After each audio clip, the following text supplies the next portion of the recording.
তো নমস্কার বন্ধুরা, সুপ্রভাত। আমি চলে এসেছি টেকনিক্যাল ওয়ার্কিং সাইট ফ্রম রাজমন্ডল 9088। তো তোমরা দেখতেই পাচ্ছ এখানে একটা অ্যাপাচির টায়ার ইনস্টল করা হবে। টিউবলেস টায়ার কীভাবে ইনস্টল করতে হয় তোমরা দেখে নাও একটুখানি।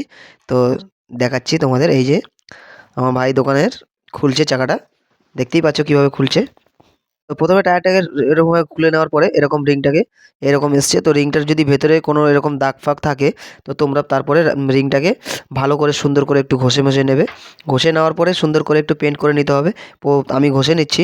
ঘষে নেওয়ার পরে আমি পেন্ট করে নেব। যার কারণ হচ্ছে পেন্ট করার কারণটা হচ্ছে যখনই তোমার টায়ারটা লাগানো হয়ে যাবে তখন সাইড দিয়ে নাহলে লিক লিক করবে, হাওয়া বেরোবে। যার কারণে আমি পেন্টটা করে নিচ্ছি। যে জায়গাগুলো হয়েছে আমি পুরোটাই পেন্ট করে দিলাম। রিংটা পুরোটা পেন্ট করে দিচ্ছি। তো দেখতেই পাচ্ছ কীভাবে পেন্ট করছি। ঘষে নিতে হবে আগে, সিলভার জায়গাগুলো রাস পড়ে যায়, তো ওই জন্য জানালে সাইড দিয়ে।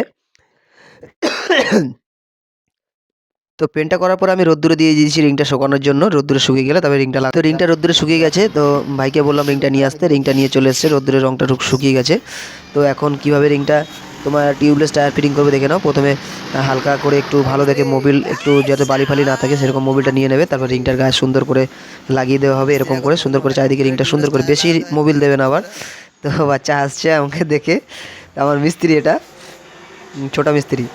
তো এই দেখো রিংটাকে এরকম সুন্দর করে মোবিলটা লাগিয়ে নেবে। লাগিয়ে নেওয়ার পরে নতুন টায়ারটা ভালো করে বসাতে হবে। কারণ টায়ারের বসিয়ে নেওয়ার পরে বিটটা দেখে নেবে ঠিক করে, বিটটা। কারণ হচ্ছে একবার টিউবলেস টায়ার লাগানো হয়ে গেলে তারপর পরবর্তী টাইমে খুলতে গেলে একটু টায়ারের উপর ধকল পড়ে। এই যে রিংয়ের মাপটা দেখতে পাচ্ছি, যে অ্যারোর চিহ্নটা দেওয়া আছে আর এই ডিসপ্লেটের দিকটা, এই অ্যারো চিহ্নটা সামনের দিকে থাকবে, তার মানে এর চাকাটা দিয়ে ঘুরবে মানে সোজা ঘুরছে। তো দেখতেই পাচ্ছ এই যে টায়ারটা লাগানো হচ্ছে, বাচ্চা লাগাচ্ছে টায়ারটা।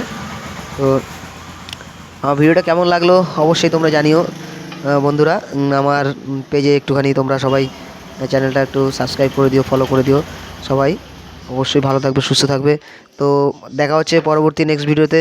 তো ভিডিওটা কেমন লাগলো একটু জানিও কিন্তু অবশ্যই। এই যে টায়ারটা লাগানো হয়ে গেছে, ভেতরে কিন্তু কোনো কিচ্ছু নেই। তো এখন দেখতেই পাচ্ছ এই যে আমি পা দিয়ে ধরেছিলাম, তো এখন ওর লাগাতে পারছিল না, টায়ার লেগে গেল। লাগানো হয়ে গেছে, এখন টায়ারটায় হাওয়া দেওয়া হবে চারিদিকটা। টায়ারটা ওঠানোর পর চারিদিকটা সুন্দর করে ঘা মেরে আস্তে আস্তে করে চারিদিকটা বিটটা বসিয়ে নেবে। তো এখন এই যে হাওয়া মোটর চলছে, মোটর থেকে এখন হাওয়া দেওয়া হবে। এই দেখো সুন্দর কীভাবে হাওয়া দেওয়ার সঙ্গে সঙ্গে ভেতরে কিন্তু কোনো কিচ্ছু নেই। তো এই দেখো বিটটা উঠে যাবে, দেখো এই যে হাওয়া দিলাম, হাওয়া দেওয়ার সঙ্গে সঙ্গে দেখো বিটটা সাইড দিকে উঠে যাবে। দেখো এই যে বিটটা উঠে গেল, দেখতেই পেলে তোমরা। এখানে বিটটা উঠবে, দেখো কীভাবে 1 2 3 বিটটা উঠে গেল। তো এই দেখতে পাচ্ছ আজকের ভিডিওটা এই অবধি রইলো।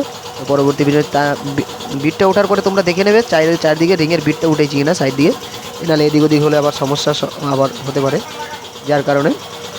তো এই যে দুদিকের বিটটা আমরা দেখে নিলাম সুন্দর করে, যে ঠিক আছে কিনা, উঠেছে কিনা।